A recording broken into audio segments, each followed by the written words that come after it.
All right, so this is a quick breakdown of Anthropic's June 2026 Economic Index and why I think most people are reading it wrong. The headlines all treated it like a jobs report, how much of your work AI can do. But if you work in SEO or e commerce like I do, there's a much more useful way to read it, which is as a demand signal. And the number that tells you that is right here.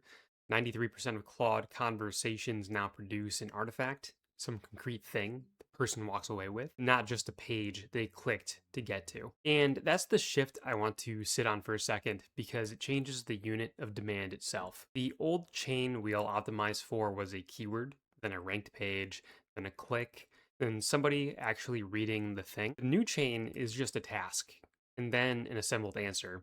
And a lot of the time, there's no click in the middle at all. So your content's job quietly changes on you. It's not there to be the destination anymore. It's there to be an ingredient the model reaches for when it builds that answer, which means you can be the source of an answer and get none of the traffic at all. When you look at what people actually take away, the classifier sorts it into more than 30 output types, and the ones on top are explanations, documents, and guidance.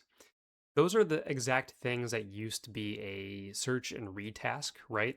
You'd search a question, land on a page, and read it. Now that whole loop happens inside of the answer. So the demand didn't go anywhere.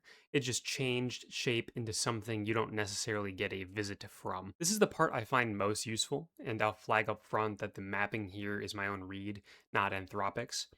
If you take their work versus personal split and lay it over search intent, you get a map. The purely informational stuff, definitions, quick how to's, recipes, that's getting absorbed straight into the answer. The transactional branded stuff, checkout, product pages, someone searching your brand by name, that still resolves to a destination because it has to. And then there's this contested middle, comparisons, buying guides, category research, and that's where the fight actually is, because that's where an AI answer either cites your structured data or just synthesizes around you. The other thing that Statuset does that a keyword tool really can't is show you demand on a clock. Tax questions spiked to around 8 times their normal level right before the US filing deadline, and then just fell off a cliff the day after. Recipes run more than double at 6 in the evening, and a lot of this was never a search query in the first place.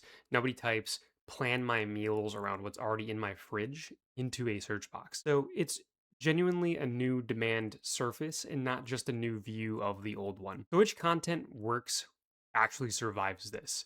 The way I draw the line, the commodity middle gets absorbed, the definitional explainer, the mechanical translation, the thin how to, because that's low judgment work and the model already answers above the level it was asked. What stays human is the judgment and the evidence.